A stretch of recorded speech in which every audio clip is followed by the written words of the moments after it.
සුබ දවසක් යාළුවනේ ඔයගොල්ලෝ හැමෝටම ඔන්න මම අද දවස් පුරුදු පාඩු ස්වීට් හෝම් එකේ ඔයගොල්ලොත් එක්ක රසවත් කෑමක් හදන්න. අද මම හදන්න යන්නේ විතර රොටි. එහෙනම් අපි මෙන්න බලමු මේ විතර රොටි හදන්න අපිට අවශ්‍ය කරන දේවල් මොනවද කියලා. මෙතන තියෙනවා පාන් පිටි ග්‍රෑම් 400, ඒ වගේම බිත්තර 2, ඒ වගේම දිය කරගත්තු බටර් ග්‍රෑම් 80, ඒ වගේම අපිට ඕන කරන තේ හැඳ, ඒ වගේම වතුර කෝප්ප 1, ඒ වගේම අපිට කුක් කරගන්න අවශ්‍ය කරන තෙල් හරි ඔලිව් ඔයිල් හරි වල පාවිච්චි කරන්න පුළුවන්. ඒ වගේම අපිට ඕනේ ලුණු ගෙඩි 1 හොඳට කපලා හීනියට, ඒ වගේම කරපිංච මම පාවිච්චි කරනවා හීනියට ලියාගත්තු. ඒ වගේම කෑලි මිරිස් තේ හැඳි දෙකකුත් මම අද පාවිච්චි කරනවා. හරි, මුලින්ම අපිට බිත්තර රොටි එක හදාගන්න අවශ්‍ය කරන ඩෝ එක හදන්නයි යන්නේ. මුලින්ම අපි පාන් පිටි ග්‍රෑම් 400 මේ වගේ බෝල් එකකට එකතු කරගන්නවා.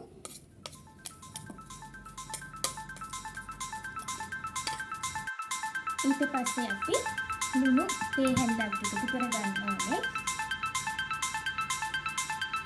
ඊට පස්සේ අපිට පුළුවන් අපි වතුර කෝප්පයක් තමයි මම ගත්තේ. එකපාරටම වතුර දාගන්න යන්න එපා. පොඩ වතුර එකතු කරගෙන ඔයගොල්ලෝ මේ ඩෝ එක හොඳට අනා ගන්න.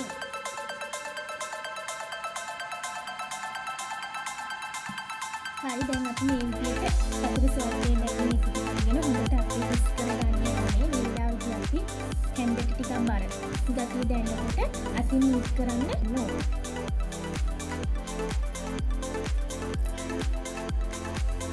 හරි, දැන් අපි අතින් හොඳට මික්ස් කරලා ඩෝ එකක් හදාගන්න යන්නේ.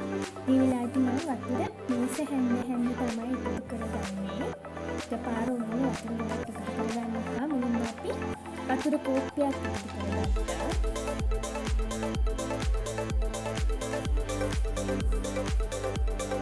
මේ ආකාරයට ඔයගොල්ලෝ ඇඟිලි පිටු ආකාරයේ හොඳට මේක මික්ස් කරගන්න අපි ඩෝ එක හදාගන්නවා.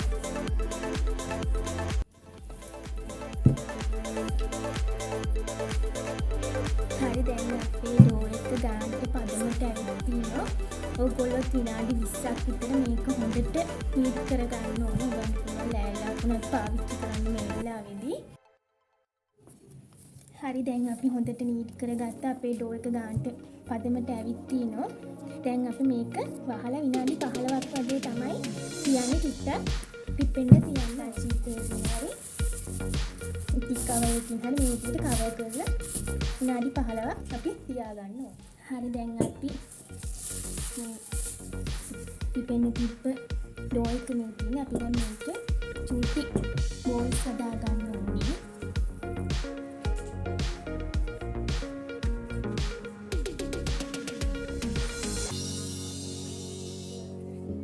හරි, දැන් උඹලන්ට අවශ්‍ය කරන ප්‍රමාණයට කපා ගන්න පුළුවන්.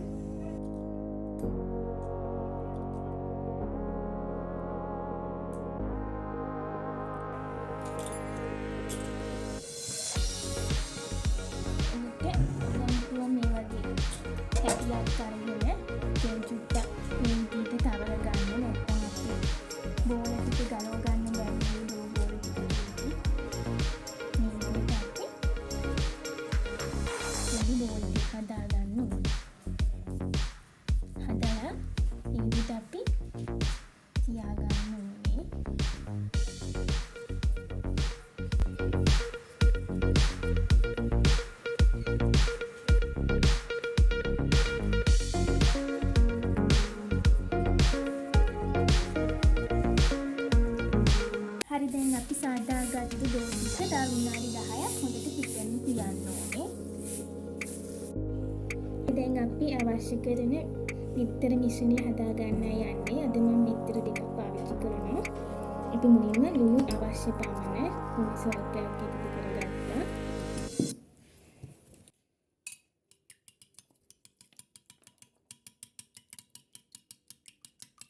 මිශ්‍රණයටම එකතු කරගන්නවා. කපාගත් ලුණු ගෙඩියක්, ඒ වගේම සිහින්ව කපාගත්තු කරපිංචා, කෑලි මිරිස් තේ හැඳි දෙකකුත් අපි එකතු කරගන්නවා ඔම්ලට් මිශ්‍රණයට.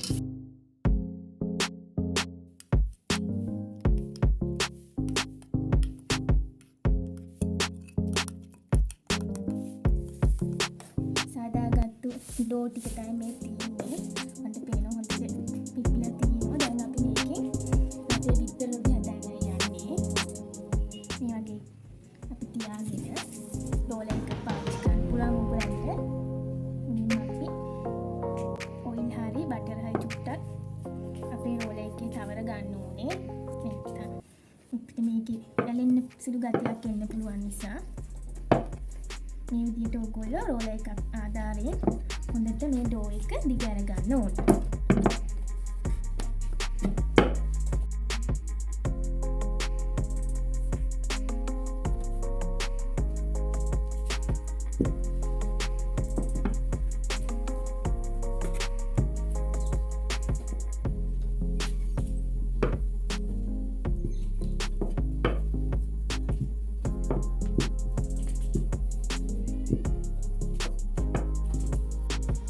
හරි දැන් අපි ඩෝ එක දිග අරගත්තා. ඊළඟට අපි මේ විදිහට බටර් දී කරගත්ත බටර් ටිකකින් මේක තවර ගන්න ඕනේ.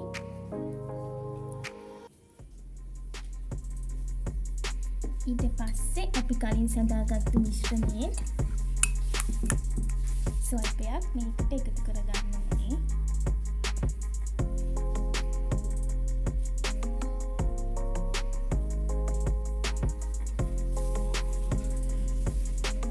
මේ විදිහට ඔයගොල්ලන් පුළුවන් පතුර ගන්න හැමතැනම. ඊට පස්සේ අපි මේ ආකාරයට නවා ගන්න ඕනේ.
සාදාගත්තු බිත්තර රොටි එක බේක් කරගන්න යන්නේ. තෙල් චුට්ටක් එකතු කරගන්න.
ඔයගොල්ලෝ පුළුවන් මේ විදිහට සාදාගත්ත බිත්තර රොටි දෙපැත්ත මාරු කරගෙන හොඳට රන්වන් පාට වෙනකන් අපි මේ විදිහට බේක් කරගන්න ඕනේ.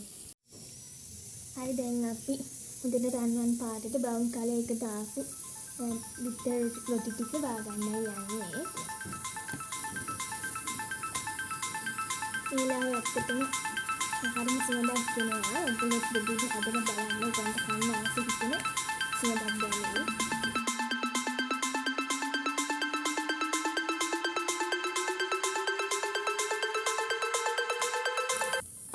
මෙයාට අකුට්ටක් බේක් කරගන්න.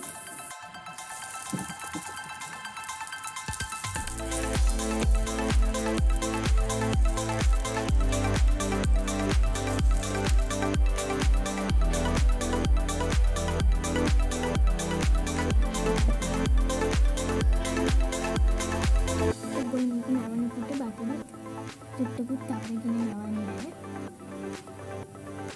ඒ විදිහට ගානට හතරැස් වෙන විදිහට තමයි අපි හදාගන්න ඕනේ.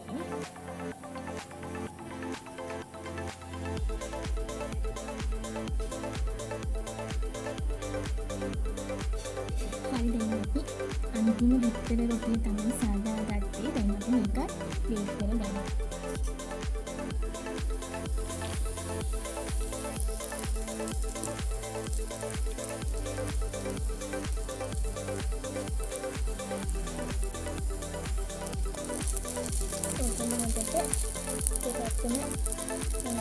දාගෙන හොඳට මේක බේක් කරගන්න ඕනේ.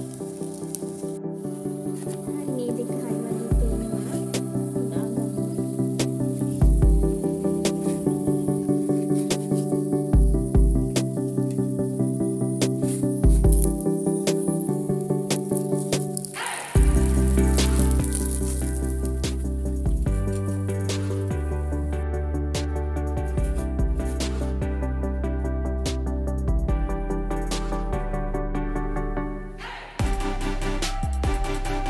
දාගන්න. හදිනේ බිත්තර රොටි අපි සාදාගෙන ඉවරයි.